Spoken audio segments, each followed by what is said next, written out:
तो हम आज ये पॉडकास्ट कर रहे हैं एक जनरल फिजिक्स डिस्कशन को लेकर के। ये फिजिक्स बहुत डिफिकल्ट लगता है रोहित, स्टूडेंट्स को। तो हम्म, क्या आप कहना चाहते हैं कि फिजिक्स रियली में डिफिकल्ट है, क्या है? अब मेरे हिसाब से फिजिक्स के कुछ चैप्टर्स थोड़े से डिफिकल्ट तो हैं, थोड़ा काउंटर इंट्यूटिव तो है फिजिक्स। लेकिन अब जो मैं अपने सारे एक्सपीरियंसेस और सारे जो भी कुछ सीखा मैंने अभी तक, उसको अगर मैं रिकॉल करते हुए बोलूँ तो एक सही अप्रोच ज़रूरी है फिजिक्स के लिए। मेरे हिसाब से जिस तरीके से एक जंगल में क्या होता है ना, एक जंगल में हम्म। अगर 50 शेर हों हम्म। तो उसका पॉपुलेशन हज़ारों साल के लिए आप सस्टेन कर सकते हैं। लेकिन अगर जंगल में 1000 शेर हों तो उसके पॉपुलेशन को 50 साल के लिए भी सस्टेन नहीं किया जा सकता।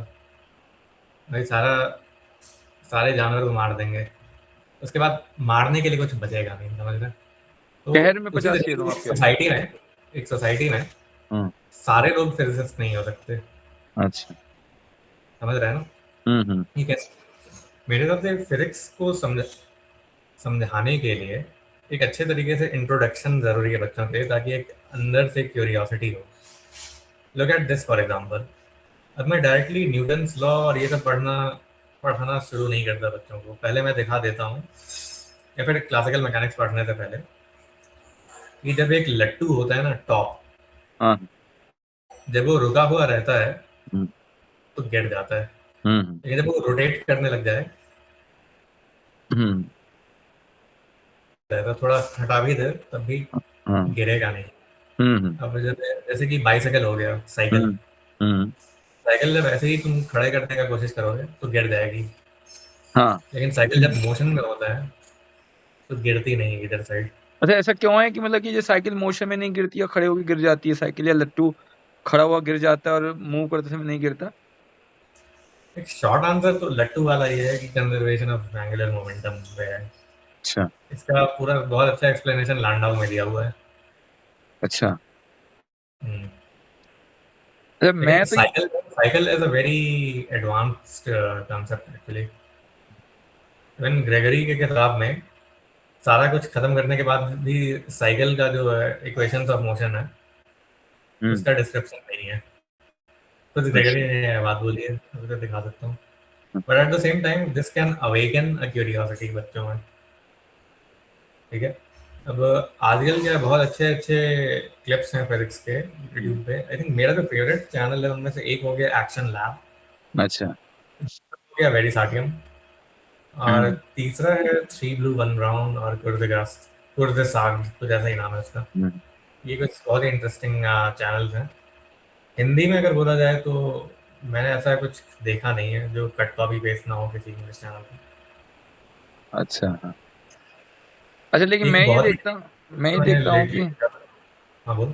कि जो जैसे मैं पढ़ाता हूँ ना, तो वो बच्चे क्या ना क्वेश्चन सॉल्व नहीं करना चाहते हैं। न्यूमेरिकल्स जो है ना, हम्म। वो डेरिवेशन लिखना नहीं चाहते हैं, वो लिखना नहीं चाहते बेसिकली। आप उन्हें मूवी की तरह बता दो, दिखा दो, बहुत हम्म। बढ़िया। बस कॉपी हाँ। में कुछ भी लिखना ना पड़े, कुछ भी सॉल्व ना करना पड़े। तो क्या हम ऐसे फिजिक्स सिखा सकते हैं कि बच्चे को कुछ भी लिखना ना पड़े, कुछ भी सॉल्व ना करना पड़े, वो फिजिक्स सीख जाए? क्या पॉसिबल है ऐसा? अगर आप लिखा भी दें, सॉल्व भी करवा दें, तब भी नहीं सीख सकते। अच्छा। फॉर एग्जाम्पल, एक लड़की थी हमारे बैच में, मैं नाम नहीं लूंगा उसका। उसके 70 में से आई थिंक 65 के कुछ ऐसे ही आए थे एस्ट्रोफिजिक्स में। लेकिन और उसे डेरिवेशन सारे याद थे, नो डाउट। हम्म। डेरिवेशन इस साइड से उस साइड 20 बार लिखा होगा उसने। ठीक है? लेकिन उससे पूछ दो न्यूट्रॉन स्टार और व्हाइट डॉर्फ में डिफरेंस क्या है, तो she will go totally blank. कोई आइडिया नहीं था उसे। एट द सेम टाइम, एक लिखना is a part of the process, but never the whole thing. असली चीज जो फिजिक्स जो है ना, जो सबसे बड़ा लाभ है फिजिक्स का, तो ये रहा। अच्छा, पूरी मतलब सिमुलेशन यानी कि ये सॉफ्टवेयर। बच्चों के लिए बड़ा अच्छी बात है कि अगर बच्चा सोच रहा है ना, हम्म। और लिखता भी नहीं है लेकिन वो प्रॉपरली सोच रहा उसमें है, एक तुम ये कह रहे अंदर हो की क्यूरियोसिटी होनी चाहिए। क्यूरोसिटी है, तो अब फिजिक्स निक सीख। हालिडे की जो किताब है ना, हम्म।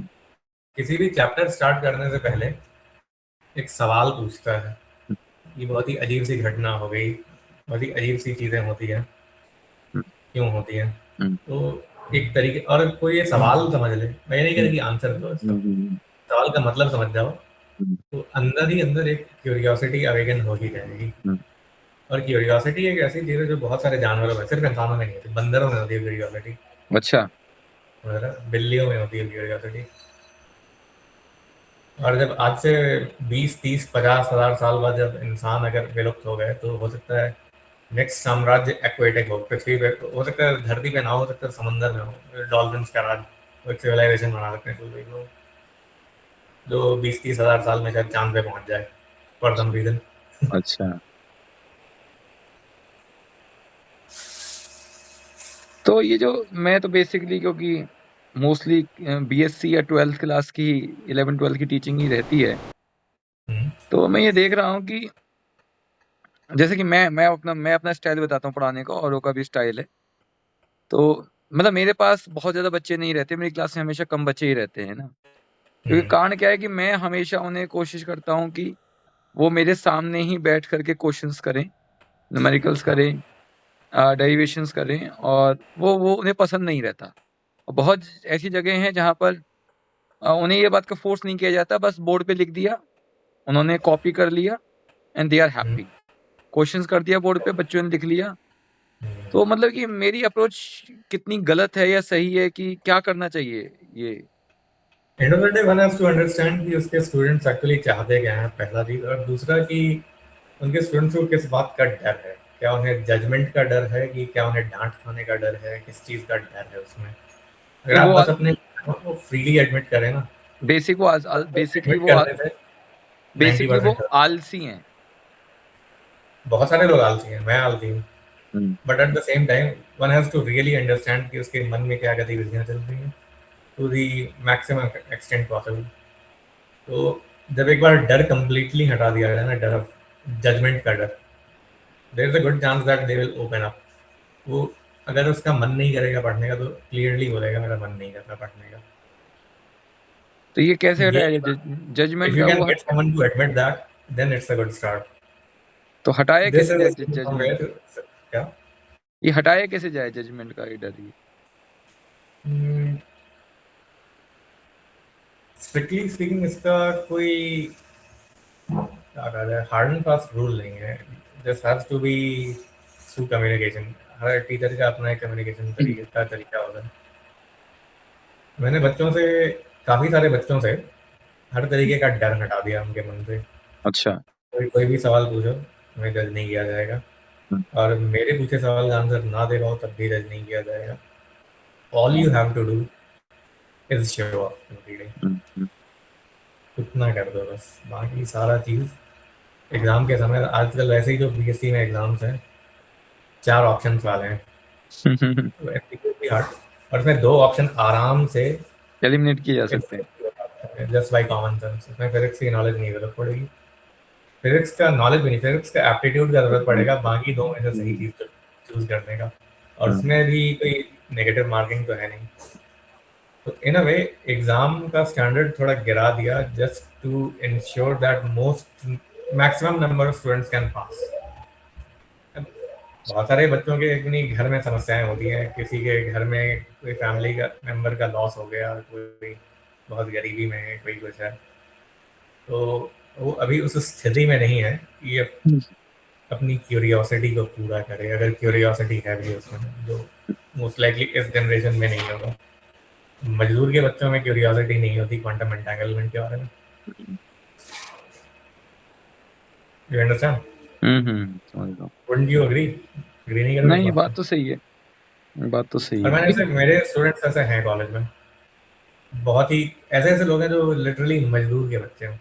हम्म, अब मैं उन्हें बोल सकता हूँ कि तुम लैंडौ की किताब उठा लो, या फिर कोहिन तनुजी या फिर ग्रिफिथ्स की किताब उठा लो, मैं बोल सकता हूँ आराम से, but considering their situation I try to avoid such things. वैसे भी सारे लोग, एक्चुअली ना केवल सारे लोग फिजिक्स सीखने के लिए फिट नहीं है, सारे लोग इन जनरल मॉडर्न सेंस में, जो मॉडर्न कॉलेज एजुकेशन है उसके लिए फिट नहीं है। हम्म, बाकी ये जनरली इन जनरल जॉब्स के लिए तैयार नहीं करेगी आपको। और फिर 90% जो बच्चे हैं अपने डोमेन में जॉब नहीं करते। मैकेनिकल इंजीनियरिंग वाला आदमी अब क्या कर रहा है, सॉफ्टवेयर एज अ सर्विस के डोमेन में है अभी। या फिर किसी ने बीटेक कर दिया या फिर बीएससी कर दिया, जाके बैंक पीओ बन गया। The only purpose of education is कि आपका एम्प्लॉयर चेक करता है कि तुम 4 साल पेशेंस के साथ किसी एक जगह पे आ सकते हो कि नहीं आ सकते, ये चेक करता है। It doesn't really prepare you for a job. Common sense is more than enough for 99% jobs, बाकी 1% स्पेशलाइजेशन के लिए। I'd say not 99%, maybe 70%.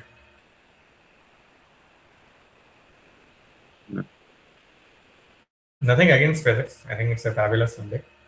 बहुत सारा चीज़ है, लेकिन आजकल वही है, पेपर छापने की रेस। तुझे पता ना, तुझे शायद ये बात पता नहीं होगी, लेकिन आज से 100 साल पहले जो सबसे इंटेलिजेंट लोग थे दुनिया में, जो फिजिक्स और इलेक्ट्रिकल इंजीनियरिंग इसमें जा रहे थे। आजकल जो सबसे इंटेलिजेंट लोग हैं दुनिया में, वो डिजिटल मार्केटिंग में जा रहे हैं कि कैसे हम किसी यूजर से इस जगह पे क्लिक कर रहे हैं।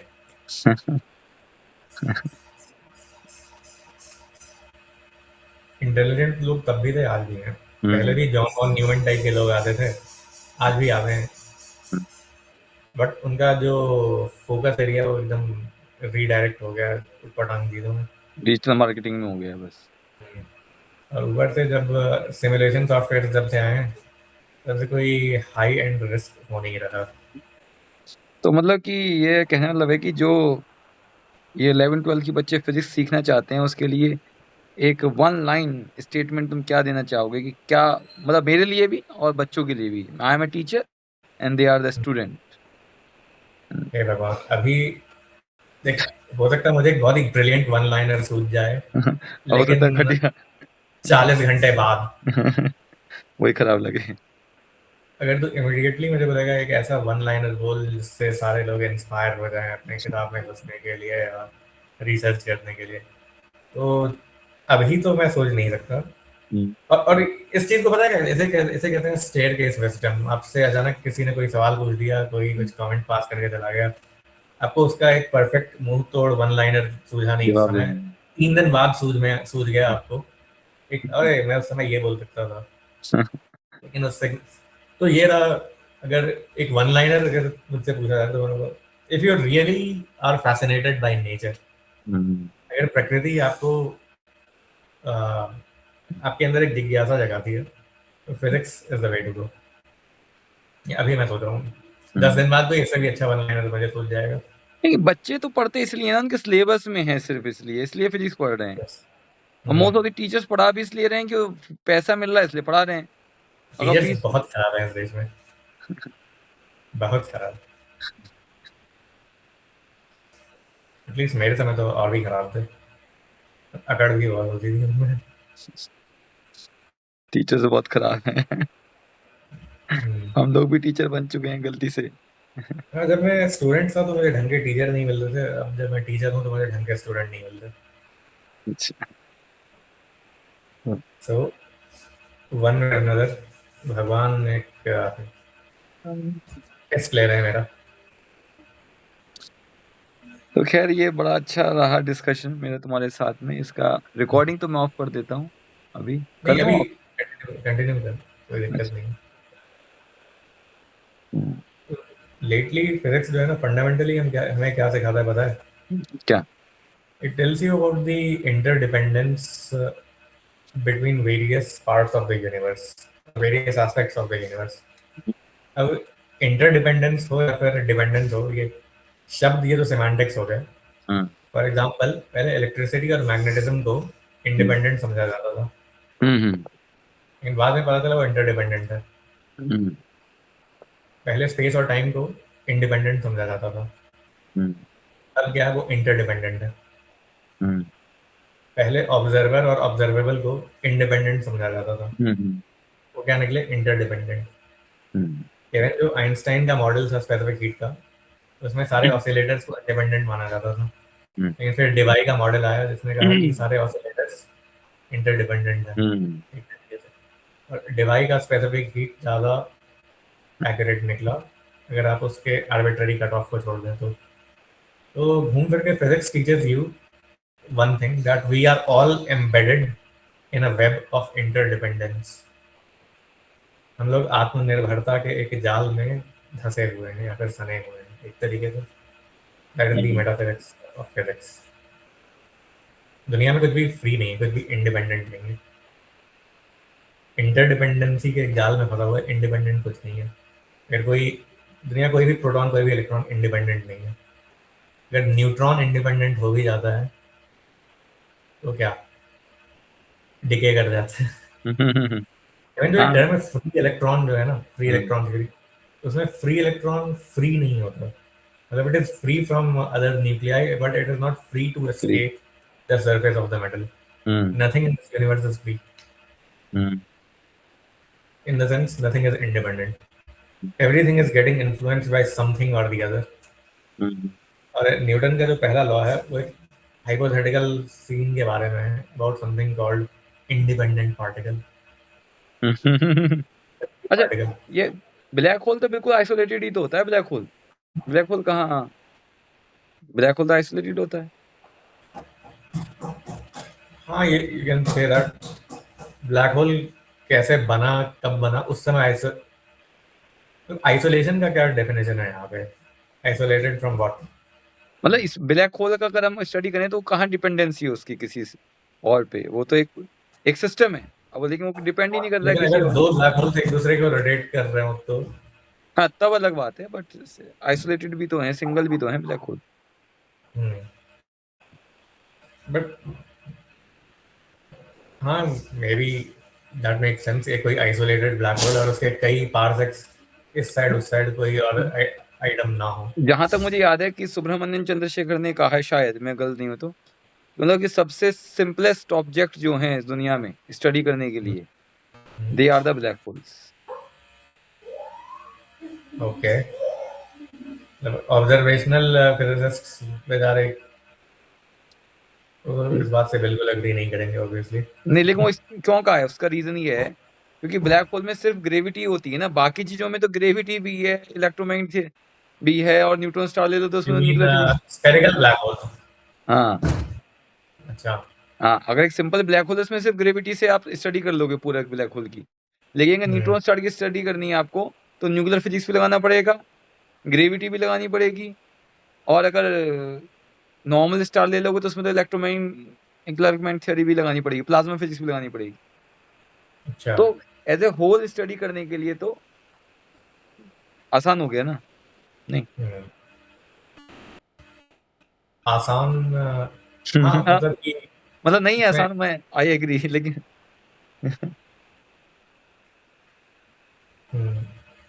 लेकिन जहाँ तक इंडिपेंडेंस या इंटरडिपेंडेंस का बात हो, आई थिंक उस कॉन्टेक्स्ट में डालना मेरे हिसाब से सही नहीं होगा। ब्लैक होल्स आर अच्छा। इंडिपेंडेंट ऑफ एवरीथिंग मेरे हिसाब से।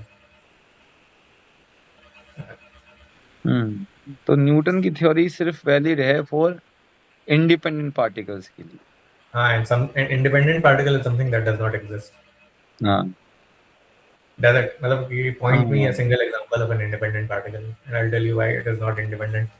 For example, एक rigid body है कोई भी, ये पेन नजर आ रहा है कि नहीं? नहीं यार, हाँ, आ रहा इसमें थोड़ा। एक जगह मैं मारूं, यहाँ पे मारूं तो बाकी सारे पार्टिकल्स भी मूव करते हैं। बाकी एक पार्टिकल पे मैंने माइनस किया लेकिन वो अकेला मूव नहीं हुआ, बाकी पार्टिकल्स भी मूव है। They are bound by constraint forces.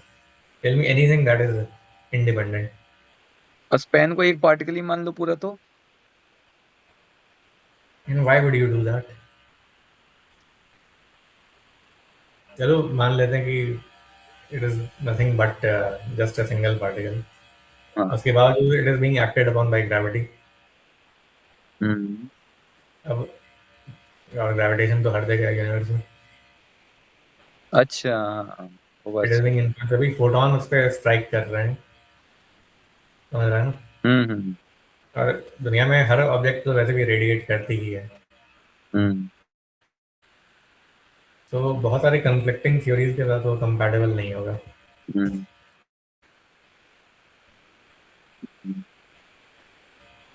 तो फिर न्यूटन थ्योरी को एक्सेप्ट कैसे करते हैं? जब क्या एक्सेप्ट कैसे करते हैं फिर जब कौन सा चीज?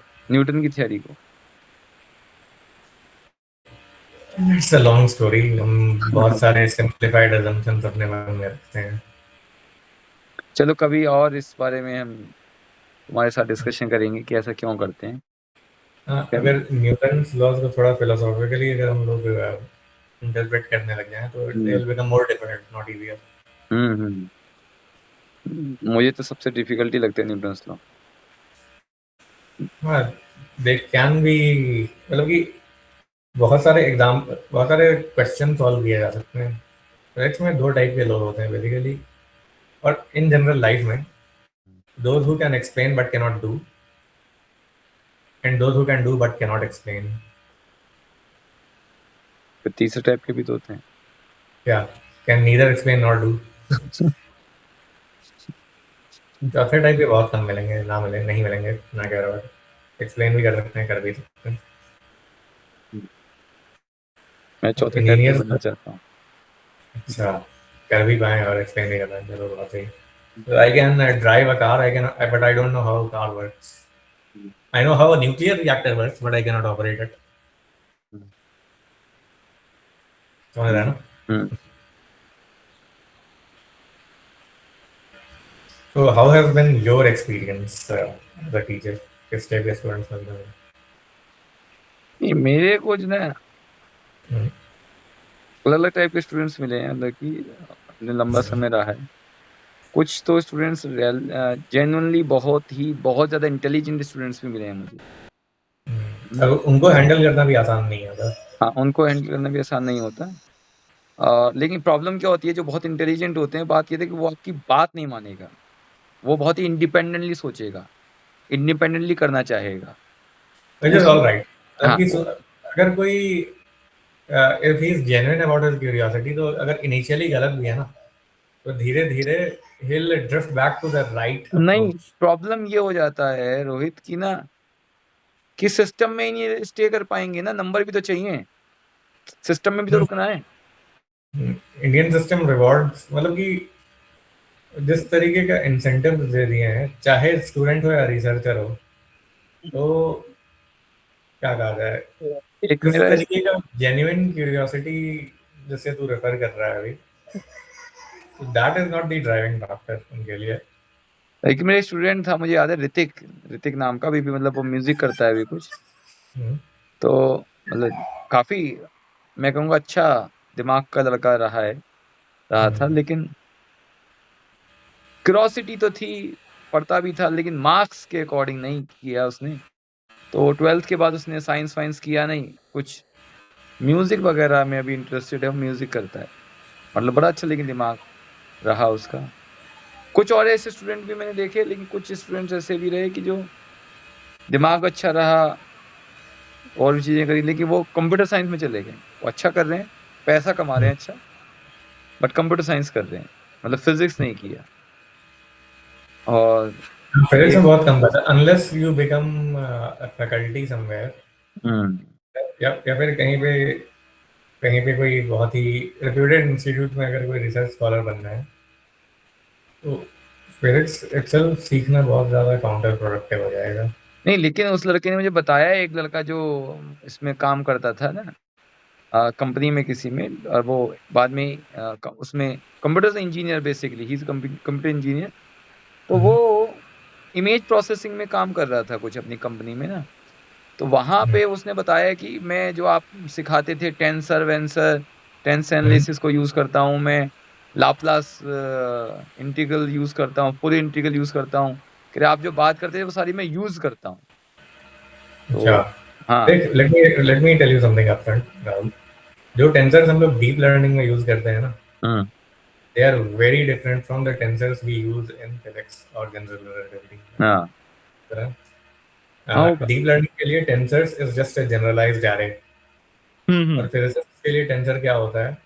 It's a highly specialized mathematical object hmm that has a specific number of components hmm which transform in specific ways during specific coordinate transformations. तो यहाँ पे कुछ लोग आई थिंक मिसलीड हो सकते हैं, लेकिन जो डीप लर्निंग और न्यूरल नेटवर्क में जो टेंसर्स यूज करते हैं, that is just a generalised array. और जैसे मैं महसूस करता हूँ, देखिए but at the same time deep learning में क्या होता है, या फिर मशीन लर्निंग इन जनरल में क्या होता है, लॉस फंक्शन का कंसेप्ट होता है फंडामेंटली, हम उसे मिनिमाइज करते रहते हैं। तो शुरुआत में बहुत ही घटिया रिजल्ट देता है, लेकिन उसके बाद बैक प्रोपेगेशन से पता चलता रहता है आपके मॉडल को, ये रिजल्ट घटिया है, थोड़ा और करो, पैरामीटर्स, हाइपर पैरामीटर्स बदलते हैं, फिर बदल जाते हैं, पर धीरे धीरे एक्यूरेसी आ जाती है। तो उसके बाद एक कुत्ते का जो इमेज है, उसे कुत्ता आइडेंटिफाई कर सकता है, बिल्ली का इमेज बिल्ली आइडेंटिफाई कर सकता है। हायर डायमेंशन में काम करते हैं, जो मुझे बताया कि ना बहुत सारे हाँ डायमेंशंस, मैथमेटिकल डायमेंशंस में काम करते हैं, 300 हाँ। डायमेंशंस तक में काम करते हैं। तो यस, और उसके बाद एक होता है प्रिंसिपल कंपोनेंट एनालिसिस होता है मशीन लर्निंग में। उसमें क्या होता है, सारे इंपॉर्टेंट डायमेंशंस को रिटेन करके बाकी सबको ऑलमोस्ट डिस्कार्ड कर दिया जाता है। 300 से 50 में आ गए, 300 से 25 में आते हैं, ऐसे करके। कोई अच्छा, और मैं एक चीज ये भी ऑब्जर्व करता हूँ कि जैसे बच्चों का जो दिमाग है ना सीखने का, हम्म हर किसी का दिमाग ऐसे अलग अलग है कि कुछ मैं देखता हूँ कि जैसे आप बोलिए प्रेशर है ना, हम्म एक्चुअली कुछ लोगों का दिमाग ऐसा है ना कि वो करता नहीं है इमेजिनेशन। आप प्रेशर बोला, आपने प्रेशर बता भी दिया, प्रेशर हम्म ऐसा होता है ना, वो नहीं होता है इमेजिनेटिव, ऐसा वो नहीं कर पाते हैं ना। हम्म। मतलब आप समझा रहे हो, आपको लग रहा है तो बहुत कॉमन सी बात है ना, मैं बता रहा हाँ, हूँ, फोर्स बता रहा हूँ अब मैं। कोई आदमी एनसीईआरटी का बोरिंग सा किताब पढ़ के, स्पेशली नए वाले, तो लगता है उसमें किसी में वो अवेकन करेगा विजुअलाइजेशन की क्षमता नहीं। और बहुत सारे बच्चे अंग्रेजी की किताबें पढ़ नहीं सकते, एटलीस्ट जो मैंने देखे हैं ईस्ट यूपी में, कुशीनगर डिस्ट्रिक्ट में, हम्म पढ़ नहीं पाएंगे। और उससे, और लैंग्वेज बैरियर की वजह से ना हम्म बहुत सारी दिक्कतें होती हैं। Hmm. I think language barrier is real, लेकिन एट द सेम टाइम मैं ये भी नहीं चाहता कि कोई क्वांटम फिजिक्स भोजपुरी में पढ़े। इंग्लिश आनी चाहिए इवेंचुअली, लेकिन शुरू शुरू में आप मदर टंग में समझेंगे बच्चों को, तो इमेजिन करना शुरू कर देंगे वो। लेकिन ये बचपन से करना पड़ेगा, बाय द टाइम इज 11 और 12 इयर्स ओल्ड। मैं बेसिकली क्या करता हूँ, मतलब मैं बताता हूँ अपना, मैं बहुत मैथमेटिकली पढ़ाता हूँ बच्चे को अच्छा। ना। क्यों, मैं इसका रीजन बता रहा हूँ, है ना। हम्म, उसका रीजन ये है कि मैं चाहता हूँ जो बच्चा है वो एग्जाम में भी अच्छा करे, है ना, हम्म, क्योंकि एग्जाम में अच्छा नहीं करेगा तो फिर उसकी मोटिवेशन खत्म ही हो जाएगा सब्जेक्ट को पढ़ने का, है ना। हाँ। उसके पेरेंट्स का भी वो खत्म हो जाएगा कि क्या करा रहे हैं क्या नहीं करा रहे। तो हम्म, जब मैथमेटिकली करता है वो, तो हम्म, मैथमेटिकली करते करते करते करते बीच बीच में अगर क्यूरोसिटी होगी तो वो आ, मतलब कंसेप्ट समझने लग जाएगा धीरे धीरे, है ना। लेकिन हाँ, अगर मैथमेटिकली नहीं करेगा ना, सिर्फ कंसेप्ट समझ लिया, फिर वो मतलब कि फिर वो करता ही नहीं है मैथमेटिकली। वो ऐसा होता है, आ गया मुझे तो अब क्या जरूरत है करने की, ना। अच्छा। आई मतलब ये कांट से इस टाइप के बच्चे मिले हैं। हम्म आइडियली क्या है, more mathematics is not more physics, hmm to in mathematics is not breakthrough in physics, hmm higher mathematics is not higher physics. Hmm Mathematics is just a tool hmm at end of the day, and once you grasp that, तो आप mathematics सीखने के लिए भी तैयार हैं। Hmm if you don't know this, तो ना तो मैथमेटिक्स समझ में आएगी, नहीं फिजिक्स। हम्म और मेरे हिसाब से your approach is not incorrect, I think that's a good approach. And of the day exam पास करता है, एग्जाम पास नहीं किए तो आपकी क्यूरियोसिटी भी आपके मदद थोड़ी आएगी। हम्म, ये बात। But there is a definite I would say crisis in Indian education यहाँ पे। इमेजिन कर किसी को कंप्यूटर साइंस पढ़ना है, तो उससे आप ऑर्गेनिक केमिस्ट्री क्यों रटवा रहे हैं? हम्म, 11th 12th में क्यों एडीआई घिसने के लिए तैयार कर रहे हैं उसको? नीडलेस। उसके आधे मेहनत में दो गुना रिजल्ट आ सकते हैं। नहीं, अब तो ऐसा कर दिया ना, तो जो मर्जी वो पढ़ो, कौन रोक रहा है। अच्छा, हमारे समय में ऐसा था। अब तो नेशनल एजुकेशन पॉलिसी में तो है ना, एनईपी, फिजिक्स के साथ हम्म, हिस्ट्री पढ़ो। ये लेकिन आई थिंक बैचलर स्कूल में है क्या ये सब? हाँ, स्कूल में भी है, कुछ भी पढ़ो, जो मर्जी है स्कूल वो में भी पढ़ो, आ गया? ओके। जो मर्जी वो पढ़ो 11th-12th में। लेकिन अब हम्म। तुम्हें तो आईआईटी का एग्जाम देना है, तो तुम्हें फिजिक्स, केमिस्ट्री, मैथ तो पढ़नी पड़ेगी फिर। अब ऐसा है कि बहुत सारा, जैसे फिजिक्स समझना है वो आराम से भी किसी चैनल पे जाके फिजिक्स समझ सकता है। कुछ कोर्सेज यूडेमी पे हैं जो बढ़िया हैं, कोर्सेरा में और भी बढ़िया है। कोर्सेरा में क्वांटम ऑप्टिक्स का जो कोर्स है, it is covered by Nobel laureate Allen aspect, समझ रहे हैं ना? ऑप्टिकल और जो बहुत बड़े पायनियर्स हैं वो दिखा रहे हैं।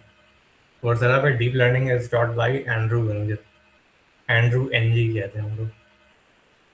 तो बहुत सारे फ्री टूल्स अवेलेबल हैं पढ़ने के लिए, अब तो फायदा है बच्चों का। लेकिन the more resources are available, that too for free, the less they study. और आज चाहते नहीं ना, कोई भी नहीं चाहता है ना। अब अभी ये देखो। ये चीप एंटरटेनमेंट और इंस्टेंट ग्रेटिफिकेशन का जमाना है। हम्म। सबको इमीडिएट एंजॉयमेंट चाहिए, डिलेड रिजल्ट किसी को नहीं चाहिए। अभी के अभी मस्ती चाहिए मेरे को, ये तो सबका। तो मैं भी अभी मस्ती लेने के लिए मूवी देखने जा रहा हूँ, धुरंधर 2। अभी इस समय? अरे मेरे बगल में एक रूम में लड़का लगा रहा है वो। अच्छा, तो बहुत बढ़िया फिल्म है धुरंधर 2। अच्छा। अभी मैंने हॉल में देखा था। एक्चुअली मैंने टिकट काट, मुझे मालूम ही नहीं था रिलीज हो गई। मेरे दोस्तों ने बोला कि धुरंधर 2 लगी है, जाने देंगे, आओगे कि नहीं? मैं तो जाना भी श्योर नहीं, लेकिन मैं चला गया randomly। बहुत बढ़िया फिल्म है।